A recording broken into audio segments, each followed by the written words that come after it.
হজ করার কি ফজিলত লক্ষ্য করে শুনুন। বিশ্ব মানবতার মুক্তির দূত মুহাম্মদুর রাসূলুল্লাহ সাল্লাল্লাহু আলাইহি ওয়াসাল্লাম হাদিসে পাকে ইরশাদ করেছেন, মান হাজ্জা লিল্লাহি ফালাম ইয়ারফুস ওয়া লাম ইয়াফসুক রাজাআ কায়াউমিন ওয়ালাদাতহু উম্মুহু।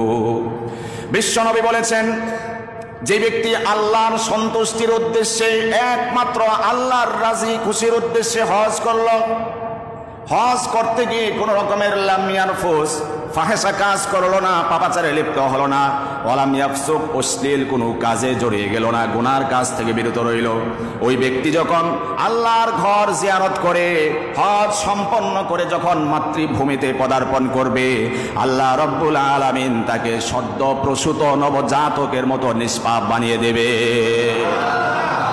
একটা বাচ্চা, যে বাচ্চাটি সদ্য প্রসূত নবজাতক, আজই যে বাচ্চার জন্মগ্রহণ করেছে, তার গায়ে, তার আত্মায় একটি মাত্র গুনাহের লেশ আছে? একটি বাচ্চা যেমন ভূমিষ্ঠ হওয়ার পরে তার বিন্দু পরিমাণ গুনাহ থাকে না, গুনাহের লেশ থাকে না। হজ্জে মাবরুর যে ব্যক্তির নসিব হয়েছে, বাইতুল্লাহ জিয়ারত করে যে মানুষটা মাতৃভূমিতে পদার্পণ করেছে, রাসূল বলেছেন ওই নিষ্পাপ বাচ্চার যেমন কোনো গুনাহ থাকে না, সদ্য প্রসূত নবজাতকের মতোই আল্লাহ হাজী সাহেবকে নিষ্পাপ বেগুনাহ মাসুমে পরিণত করে দেন। চিল্লায় বলেন সুবহানাল্লাহ।